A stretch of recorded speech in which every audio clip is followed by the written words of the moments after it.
So the People's Fund. So we are making all sorts of different fun headway, and along the way, bumping into some really interesting people and partners. And in our journey to create tokenized stocks, these are, instead of synthetic stocks, the ones that are just mirrored assets. These are going to be the ones that are actually represented by the stock, along with the shareholder rights and dividends, all that stuff. We ended up partnering with Merge, Blockstream, and Digtl, right? These three technologies that are going to allow us to do all sorts of really wonderful things. And they are partnering with us to launch this People's Fund, which is it's basically another ETP that is meant to bet against the hedgies, right? And this is using blockchain technology. And to me, the most exciting part about this thing is that it's going to be mounted on top of Bitcoin, right? Which, as far as I'm concerned, is the first of its kind, right? Everything else is piggybacked on whatever it might be, Ethereum, or Polygon, or whatever it is. So I'm super excited about this. And what does it mean to build on the Bitcoin blockchain as opposed to all these other blockchains?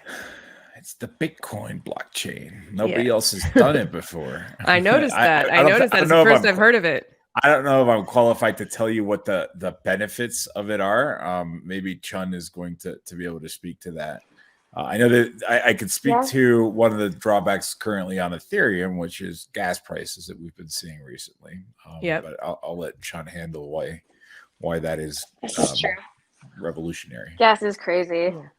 So Bitcoin, I got into this thing by way of Bitcoin a long time ago, and so I'm obsessed with how we can add more usability to Bitcoin beyond just payments and having it as a stored value. And so there were side chains was proposed first by Anna Back and Peter Willey, and they created a company called Blockstream. And it's the two-way peg that allows you to take Bitcoin and say, this is now frozen, and we're creating this side chain, and all this activity happens on the side chain. And no one's really done it very well with DeFi. And so this is why it's such a big deal, because we're going to be the first project to actually bring DeFi to Bitcoin, which is basically the most distributed, secure, and widely used blockchain in existence today. This is incredible. And side chains and parachains are also two things that have come up quite a bit lately, in this cycle as far as new launches. Can you just give us a quick rundown on what a side chain is for anyone who might not be familiar? A sidechain is just basically a parallel transaction layer on top of the main one. And so there's a few that are around, but the biggest technical challenge is how can you do this well on Bitcoin? And there's a few called stacks, and I've seen another implementation, but Blockstream is the most widely known and the most well-funded.